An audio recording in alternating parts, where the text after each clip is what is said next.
দক্ষিণ চীন সাগরে অবস্থিত ছোট্ট একটি দ্বীপদেশ ব্রুনাই। মুসলিম সংখ্যাগরিষ্ঠ এই দেশটিকে এশিয়ার সুইজারল্যান্ড নামেও ডাকা হয়ে থাকে, কারণ দেশটি বিশ্বের অন্যতম শান্তিপ্রিয়, পরিচ্ছন্ন ও সুশৃঙ্খল একটি দেশ। বহির্বিশ্বের পর্যটকদের কাছে ব্রুনাই স্বর্ণ মসজিদের দেশ হিসেবে অধিক পরিচিত, কারণ দেশটির অধিকাংশ মসজিদ স্বর্ণ দিয়ে তৈরি করা হয়। ব্রুনাই সরকার দেশটির প্রতিটি মসজিদের গম্বুজকে স্বর্ণের মোড়কে ঢেকে রাখার জন্য প্রচুর অর্থ বরাদ্দ করে, যার ফলে দেশটির প্রায় সব মসজিদের গম্বুজেই সোনার ঝলক দেখা যায়। এই স্বর্ণে মোড়ানো সোনালী গম্বুজগুলোকে এক নজরে দেখার জন্য বিশ্বের বিভিন্ন প্রান্ত থেকে হাজার হাজার পর্যটক ব্রুনাইয়ে ছুটে আসে। ব্রুনাইয়ের মসজিদগুলোতে এত বিপুল পরিমাণ স্বর্ণ ব্যবহার করা হলেও মসজিদগুলো থেকে কেউ স্বর্ণ চুরি করার বিন্দুমাত্র সাহস দেখায় না, কারণ দেশটিতে চুরির জন্য কঠোর শরিয়া আইন চালু আছে। দক্ষিণ পূর্ব এশিয়ার দেশগুলোর মধ্যে ব্রুনাই একমাত্র মুসলিম দেশ যেখানে ইসলামী শরিয়া আইন চালু রয়েছে। ব্রুনাইয়ের সুলতান 2014 সালের দিকে দেশটিতে প্রথম শরিয়া আইন চালুর উদ্যোগ হাতে নেয়। শরিয়া আইন অনুযায়ী ব্রুনাইয়ে চুরি, ডাকাতির মতো অপরাধের শাস্তি হিসেবে হাত কেটে নেওয়ার বিধান রাখা হয়েছে। এমনকি ব্যভিচার, সমকামী এবং ধর্ম অবমাননার অভিযোগে অভিযুক্ত ব্যক্তিদের পাথর ছুঁড়ে হত্যার মতো বিধিবিধান রাখা হয়েছে। বন্ধুরা, দেশ বিদেশ বিডির আজকের আয়োজনে আপনি ব্রুনাই সম্পর্কে এমন সব অজানা তথ্য জানতে পারবেন যেসব তথ্য জানলে আপনি অবাক হবেন।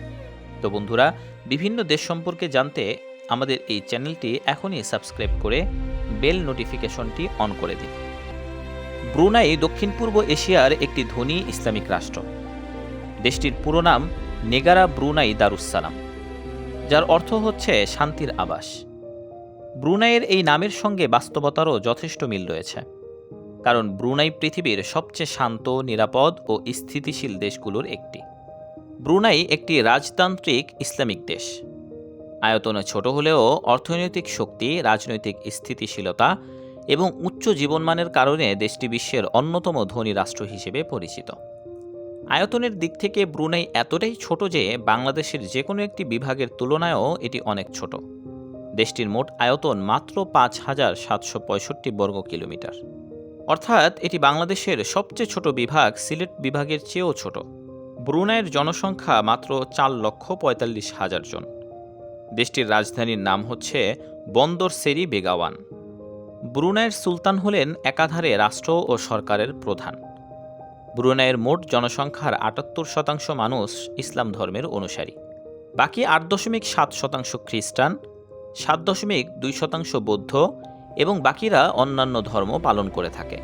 মুসলিম সংখ্যাগরিষ্ঠ দেশ হলেও ব্রুনাইতে খ্রিস্টান, বৌদ্ধসহ সকল ধর্মের মানুষ সম্পূর্ণ ধর্মীয় স্বাধীনতা ভোগ করে। সাম্প্রতিক বছরগুলোতে ব্রুনাইয়ে দ্রুত বৃদ্ধি পাচ্ছে মুসলিমদের সংখ্যা। 2024 সালে ব্রুনাইয়ের সরকারি পরিসংখ্যান অনুযায়ী দেশটিতে গত জানুয়ারি থেকে ডিসেম্বর পর্যন্ত সময়ে 742 জন ইসলাম ধর্ম গ্রহণ করেছেন। এছাড়া ব্রুনাই 2014 সাল থেকে ইসলামী শরিয়া আইন চালু করে। দক্ষিণ পূর্ব এশিয়ার মধ্যে ব্রুনাই একমাত্র দেশ যেখানে পূর্ণাঙ্গ শরিয়া আইন চালু আছে। 1959 সালে ব্রিটিশ উপনিবেশ থাকা অবস্থাতেই ব্রুনাইয়ের সুলতান ওমর আলী সাইফুদ্দিন সাহসিকতার সাথে দেশটির সংবিধানে ইসলামকে রাষ্ট্রধর্ম হিসেবে ঘোষণা করেন। বর্তমানেও ব্রুনাই সুলতানরা ইসলাম প্রচারে রাষ্ট্রীয়ভাবে পৃষ্ঠপোষকতা করে আসছে। 2009 সালে ব্রুনাই সরকার বিশ্বজুড়ে হালাল খাবারের পরিচিতি ছড়িয়ে দিতে ব্রুনাই হালাল নামে একটি বৈশ্বিক ব্র্যান্ড চালু করে। এই হালাল ব্র্যান্ডের সার্টিফিকেট এখন বিশ্বজুড়ে স্বীকৃত।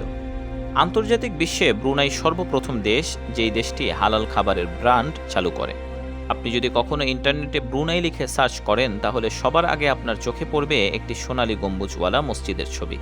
এই মসজিদটি আজ ব্রুনাইয়ের জাতীয় গর্বের প্রতীক হিসেবে পরিচিত। এই মসজিদটির নাম সুলতান ওমর আলী সাইফুদ্দিন মসজিদ। 1968 সালে মাত্র 22 বছর বয়সে সিংহাসনে বসেন সুলতান হাসান আল বলকিয়া। সুলতান হাসান আল বলকিয়াও তার পিতার পদঙ্ক অনুসরণ করেন, দক্ষ হাতে দেশ পরিচালনা করছেন। তবে ব্রুনাইয়ের বর্তমান সুলতানকে নিয়ে বেশ কিছু সমালোচনাও রয়েছে। ব্রুনাইয়ের এই সুলতানের প্রতিবার চুল কাটতে ব্যয় করেন 27 লাখ টাকা। ওই নাপিত বহু বছর ধরে ব্রুনাইয়ের সুলতানের চুল কাটেন। সুলতানের গাড়ির সংখ্যা প্রায় 7,000। এর মধ্যে প্রায় 500টি রোলস রয়েস গাড়ি রয়েছে। বিলাসবহুল কয়েকশো ফেরারি গাড়িও আছে তার। ব্রুনাই সুলতানের একাধিক নিজস্ব প্রাইভেট জেট ও বোয়িং বিমান রয়েছে। তিনি কোনো দেশ সফরে গেলে তিনি নিজস্ব বিমান ব্যবহার করে থাকেন। সুলতানের রাজপ্রাসাদের নাম ইস্তানা নুরুল ইমান প্যালেস। এই রাজপ্রাসাদটিতে ব্রুনাইয়ের সুলতান বসবাস করেন। রাজপ্রাসাদটিতে 17,000 রুম, 257টি বাথরুম, 5টি সুইমিং পুল, 110টি গ্যারেজ আছে। প্রায় $1.4 বিলিয়ন ব্যয়ে নির্মিত এই প্রাসাদটি বিশ্বের সবচেয়ে বড় রাজপ্রাসাদ। সুলতান হিসেবে ব্রুনাইয়ের সুলতান নিজ দেশের জনগণের কাছে খুবই জনপ্রিয়। সে দেশের নাগরিককে আয়ের উপর কোনো ট্যাক্স দিতে হয় না বলেই তার এই বিশাল জনপ্রিয়তা। তাছাড়া দেশটিতে শিক্ষা ও চিকিৎসা সেবা সম্পূর্ণ ফ্রি। 1929 সালে ব্রুনাইয়ে প্রথম তেলের খনি আবিষ্কৃত হওয়ার পর থেকেই দেশটির ভাগ্য বদলে যায়। ছোট্ট এই দেশটি ধীরে ধীরে তেল ও গ্যাসের আয়ে বিশ্বের অন্যতম ধনী রাষ্ট্রে পরিণত হয়। বর্তমানে ব্রুনাইয়ে প্রতিদিন 1,67,000 ব্যারেল তেল এবং 25 মিলিয়ন ঘনমিটার গ্যাস উৎপাদিত হয়। দক্ষিণ পূর্ব এশিয়ায় এটি অন্যতম বৃহৎ তেল উৎপাদনকারী দেশ। মাত্র 4.5 লাখ মানুষের এই দেশে এত বেশি সম্পদ রয়েছে যে দেশটির সাধারণ নাগরিকদের জীবনযাত্রার মান বিশ্বের অনেক উন্নত দেশের চেয়েও ভালো। তবে আয়তন ছোট হওয়ায় ব্রুনাইয়ের প্রয়োজনীয় প্রায় 60% খাদ্য বিদেশ থেকে আমদানি করতে হয়। অন্যদিকে ব্যক্তিগত গাড়ির সংখ্যার দিক থেকেও ব্রুনাই বিশ্বের শীর্ষ দেশগুলোর একটি। এখানে প্রতি 2 জন মানুষের জন্য রয়েছে একটি করে প্রাইভেট কার। ফলে রাজধানী বন্দর সেরি বেগাওয়ানের রাস্তায় বের হলেই চোখে পড়ে বিলাসবহুল গাড়ির সারি। ব্রুনাইয়ের মুদ্রার নাম ব্রুনাই ডলার। ব্রুনাইয়ের মাথাপিছু আয় 50,440.03 মার্কিন ডলার।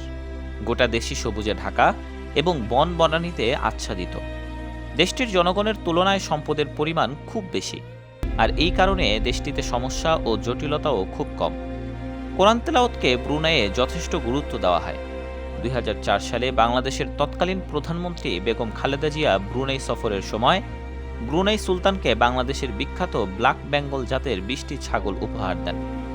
ছোট আকৃতির হলেও এই জাতের ছাগলের মাংসের স্বাদ বিশ্বজুড়ে পরিচিত। আর সেই ছাগলের মাংসের স্বাদ ব্রুনাইয়ের সুলতানকে মুগ্ধ করেছিল যে এরপর থেকে তিনি নিয়মিত এই ছাগলের মাংস বাংলাদেশ থেকে আমদানি করতেন। বাংলাদেশের এই ব্যতিক্রমী উপহারে খুশি হয়ে ব্রুনাইয়ের সুলতান বাংলাদেশ থেকে আরও বেশি জনশক্তি নেওয়ার আগ্রহ প্রকাশ করেন। এরপর ধীরে ধীরে ব্রুনাইয়ের শ্রম বাজারে বাড়তে থাকে বাংলাদেশিদের উপস্থিতি। নির্মাণ শ্রমিক থেকে শুরু করে প্রকৌশলী, টেকনিশিয়ান, ড্রাইভার, নার্স বিভিন্ন পেশায় কাজের সুযোগ পান বাংলাদেশিরা। বাংলাদেশের প্রায় 1 লক্ষ লোক ব্রুনাইয়ের প্রতিষ্ঠানে কাজ করে। ব্রুনাইয়ের শ্রম বাজারে প্রচুর বাংলাদেশি কর্মীর চাহিদা রয়েছে। ব্রুনাই একজন বাংলাদেশি শ্রমিক গড়ে 1,20,000 টাকা থেকে 1,80,000 টাকা পর্যন্ত আয় করতে পারেন। তো বন্ধুরা, ব্রুনাই নিয়ে আজকে এ পর্যন্তই। পরবর্তী ভিডিওতে আপনারা কোন দেশটি সম্পর্কে জানতে চান তা দ্রুত কমেন্টে লিখে ফেলুন। পরবর্তীতে এইরকম নিত্য নতুন ভিডিও আপডেট পেতে চ্যানেলটি এখনই সাবস্ক্রাইব করে বেল নোটিফিকেশনটি অন করে দিন। দেখা হবে নতুন কোনো ভিডিও নিয়ে। সে পর্যন্ত ভালো থাকুন, সুস্থ থাকুন। আসসালামু আলাইকুম ওয়া রাহমাতুল্লাহি ওয়া বারাকাতুহু।